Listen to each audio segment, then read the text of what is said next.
Hello lovies, welcome back to my channel. I'm so glad you're here. We are going to be picking my March TBR today. I am so excited for March, guys. You have no idea. We're supposed to get spring early. The weather has definitely been getting warmer, although it did snow like a few days ago, so I'm very hopeful that we're gonna have some very gorgeous weather in the month of March. But anyways, we're gonna be picking out my March TBR today using my cutie little TBR jar. I don't know if you guys can see, but there are some green ones in here that are March themed. So I'm very excited. But before we hop into it, I just want to say a quick thank you to the sponsor of today's video, which is Book of the Month. I am such a big fan of Book of the Month. I may be like the biggest fan of Book of the Month. Really don't know what I'd do without them, to be completely honest. If you've never heard of Book of the Month before though, they are a super popular and fast-growing online book service for readers. Their mission is to promote new and emerging authors and help readers discover books they love. How it works is their team vets hundreds of books each month and gives readers their choice from a curated selection of new and early release titles, so you can spend more time reading and less time researching.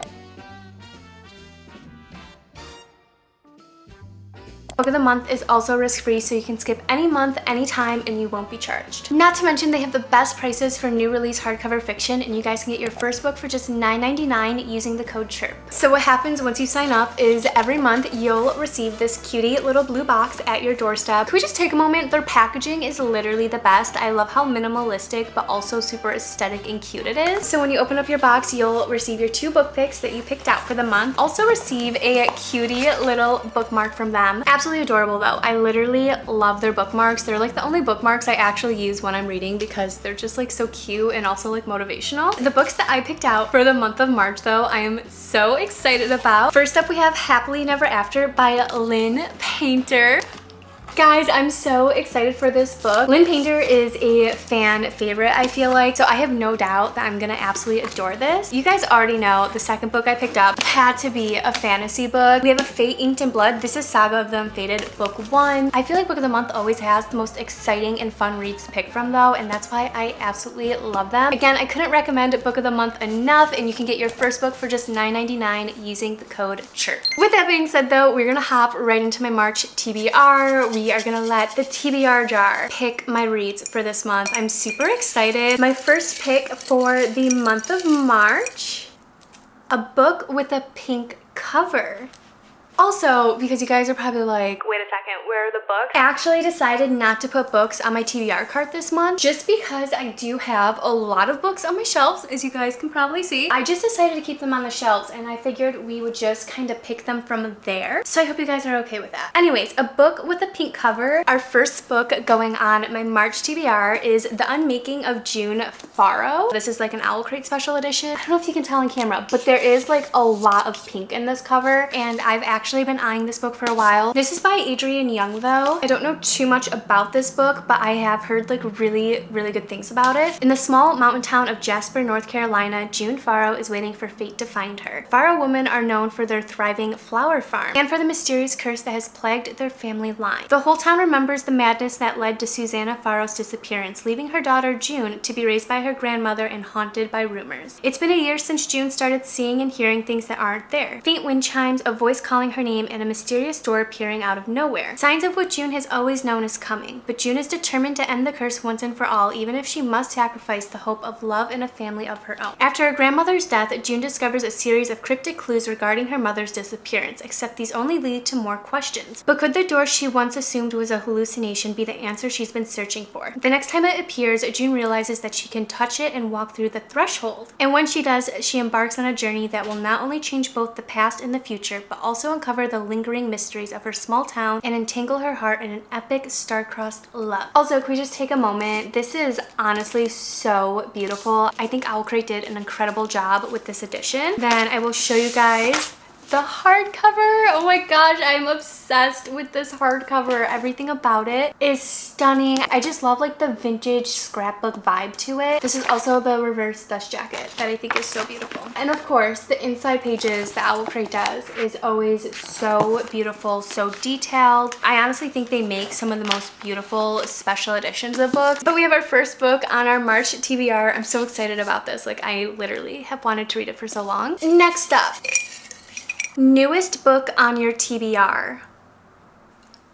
I'm so excited. Oh my gosh. Okay, so we have Emily Wilde's Encyclopedia of Fairies. This is by Heather Fawcett. I literally just picked this book up from Barnes like a few days ago, honestly, and this is a book that I have been eyeing in Barnes. I think since it came out, to be honest, I think since this book was released, I've been eyeing it at Barnes. Anytime I walk into a bookstore and I saw this book, I would pick it up, and for some reason, I just like never bought it or brought it home with me until finally a few days ago I was at Barnes. This is a new like special edition that Barnes did for it, and I was like, you know what, I'm buying this book. I think it is so pretty, honestly. It has these really pretty worn pages. I think this won like a ton of awards last year as well. Everybody's been raving about this book and says they love it. So obviously by the title you guys can probably already tell, but this tells the story of a girl named Emily Wilde. She's a Cambridge professor who is like one of the first people, I think, to study fairies and fairy lore. She also seems to be very introverted. Like, she only cares for her work and her studies and her dog. So when she goes to a new town to hopefully uncover the secrets of like the most elite fairies, she finds herself struggling a lot because she's not like a people person, and she feels like all the town people are not gonna like her. Cherry on top of her cake is that her academic rival also goes to this new town with her, and he is like the ultimate people person, I guess, and everyone loves him and adores him, and Emily is just kind of left hanging there. So she's trying to uncover the secrets of these fairies, and she's also trying to figure out why her academic rival is also there with her. So I'm sensing a fun little romance in here. I also love that she specializes in fairy studies. I feel like that's just going to be so much fun to read about and learn about. I love that we get the academic rivals in here, and I feel like it's just going to be really fun and magical. So this is our second book of the month of March. Next up, I don't know if you guys can see that, but it says Sarah J. Maas. Quick intermission. Is it Sarah J. Maas or Sarah J. Maas? Because I think it's Sarah J. Maas, because that's what I've been hearing people say like in the book community, which means I've been saying it wrong for like the past 2 years. I've been saying Sarah J. Maas, so I can't pronounce anything correctly, to be completely honest. Anyways, this is really exciting. One of my 2024 goals is to actually read the Throne of Glass series because everybody raves about it. It's actually funny, so many people say that they prefer that series over the ACOTAR series, which is just like hard for me to like even process. I love ACOTAR so much. Anyways, this is really exciting because we get to jump in to the Throne of Glass series, which is right here. This is so exciting. I can't believe we have all fantasy books for my March TBR so far. So here's my next question for you guys who have read the Throne of Glass series, because there are so many different things out there. Do I begin with Assassin's Blade or Throne of Glass? So many people say to start with Assassin's Blade because technically this book comes before Throne of Glass in the other book, even though it came out I think like years later. Or do I start with Throne of Glass and kind of read through the series as they were published? I believe the author's reading order is to start with Throne of Glass and kind of go through the books as they were published. But so many people say that if you start with Assassin's Blade, it just makes more sense because it's technically before the story. So let me know down below in the comments what you guys think I should do, what book I should start with. Next up, we have picked a green one, a book with flowers on the cover. I have like 3 books in mind. I don't know. So I was a little torn between picking this and like maybe a silly little romance because we already have 3 fantasy books for the month of March, but I just decided that I don't care. So I decided to go with Belladonna by Adeline Grace. I'm so excited for this book, guys. It's so funny because I actually ended up buying book 2 before I even got book 1, and it was because during the holidays at Barnes & Noble, they were selling book 2 as a signed author edition, so I decided to pick it up. This past month for Owl Crate though, Belladonna was like a huge theme. February's pin for Owl Crate was inspired by Belladonna, and it is so stunning. I love everything about this. So this is inspired by Belladonna, and when I saw it, I was like, oh my gosh, like I need to read that book. I also got these beautiful spoons with it. They're actually engraved with quotes from the book. This one says, "Come to stab me again." And then this one says, "Hello, little bird." I don't know what it is about this quote, "Hello, little bird," but it sent me, okay? It sent me straight to the bookstore to buy Belladonna. And so here we are. We have Belladonna, our 4th pick for the month of March. March. This is a super popular romantasy book. I've heard nothing but good things about it. Orphaned as a baby, 19-year-old Signa has been raised by a string of guardians, each more interested in her wealth than her well-being, and each has met an untimely end. Her remaining relatives are the elusive Hawthorns, an eccentric family living at Thorn Grove, an estate both glittering and glooming. Its patriarch mourns his late wife through wild parties, while his son grapples for control of the family's waning reputation, and his daughter suffers from a mysterious illness. But when their mother's restless spirit appears claiming she was poisoned, Signa realizes that the family she depends on could be in grave danger, and enlists the help of a surely stable boy to hunt down the killer. However, Signa's best chance of uncovering the murderer is an alliance with Death himself, fascinating, dangerous shadow who has never been far from her side. Though he's made her life a living hell, Death shows Signa that their growing connection may be more powerful and more irresistible than she ever dared imagine. Wait a second, is this like a romance between her and Death? Sign me up. Another green one. Wow, that's like super exciting because last month I don't think I picked any pink ones. Reread an old 5-star. Ooh, okay, this is spicy. Oh, this is so much harder than I thought it was gonna be. Okay, I'm honestly torn between 3 romances. I'm torn between Archer's Voice, The Love Hypothesis, and Twisted Love. I honestly think I'm gonna go with Twisted Love. This copy is a Fairy Loot special edition. It is so beautiful. I'm obsessed, but the edges are definitely the main character of this book now. I really want to reread this one though, because when I read this series the first time around, I really enjoyed it, and I honestly ate the books up. People either love it or hate it. A lot of people say that the guys in these books are very toxic and like radiate red flags. So I want to go back and reread it and kind of see if my opinion changes on it, my rating changes on it. I think it's going to be a really fun reread because I do think my opinion is going to change on it. I'm going to pick one more book for the month of March. I usually only pick 6 books every month for my TBR because that's just like the average amount of books that I read. So our 6th and final read, a book with a yellow cover.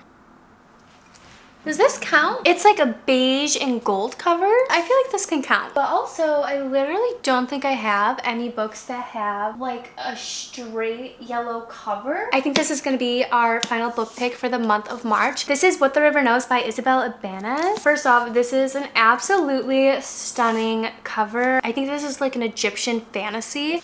2 of my favorite authors actually have like little reviews in here. The first one is Burning with Romance from Stephanie Garber, and then Luminous and Enchanting from Rebecca Ross. That's a very good sign. The mummy meets death on the Nile in this lush historical fantasy set in 19th century Egypt, filled with adventure, arrivals to lovers, romance, and a dangerous race. Look at the stunning hardcover. Are you kidding? And then the inside is so cute. I'm guessing that these are going to be our 2 main characters. I think this is going to be a really fun one. I loved The Mummy and I loved Death on the Nile, so I have high hopes. If that's like the vibes this book is going to radiate, I feel like I'm going to really like it. I do remember when I got this book in the mail, I was like super nervous and hesitant because I was looking at reviews for it and it seemed like a lot of people didn't necessarily like it. Just because someone else doesn't like something doesn't always mean that you're not gonna like something. So I have very high hopes for it. Ironically enough, I have 2 copies of this book. Owl Crate and Fairy Loot did the same exact title. This is Owl Crate's edition, which I do think is very beautiful, but I do prefer this one a little bit more just because I like the lighter colors. These are all the books on our March TBR. I am honestly so excited about this. This may be one of my most exciting and favorite TBRs I've had in a super long time, just because we have so many fun fantasy books in here that I've literally been craving. So really quick, we'll go through the books one more time. We have The Unmaking of June Farrow. I'm so excited. Emily Wilde Encyclopedia of Fairies. This one I am so pumped for. I know it's gonna be so much fun. Don't forget to comment down below which book you guys think I should start with. But either way, we will be starting the Throne of Glass series in the month of March, and I'm so excited for it. I'm so ready for it, honestly. I've been saying I'm gonna start this series like literally forever, and now we're finally doing it. We have Belladonna by Adeline Grace. I just know I'm gonna love this. There are so many beautiful quotes that I have seen on Instagram, YouTube, Pinterest coming from this book, and I just know I'm gonna eat it up. The romance in it, I can already tell is gonna be like my type of romance. We have Twisted Love, which is book 1 in the Twisted series. I think when I reread this, I am gonna read the paperback just because I have like these old tabs in here, and I'm like super excited to see like what I tabbed and annotated in this book and see if my opinions changed. I feel like this is gonna be such a fun reread. And then last but not least, we have What the River Knows by Isabel Ibanez. I cannot wait for this. But that is all for my March TBR. I hope you guys enjoyed it. I hope you had fun. If you've made it this far in the video, comment the little cup of matcha. I feel like this is like one of my favorite emojis lately. And it's also green, so it goes with March. Thank you so much for hanging out with me today. I love you guys so much, and I'll see you in my next video.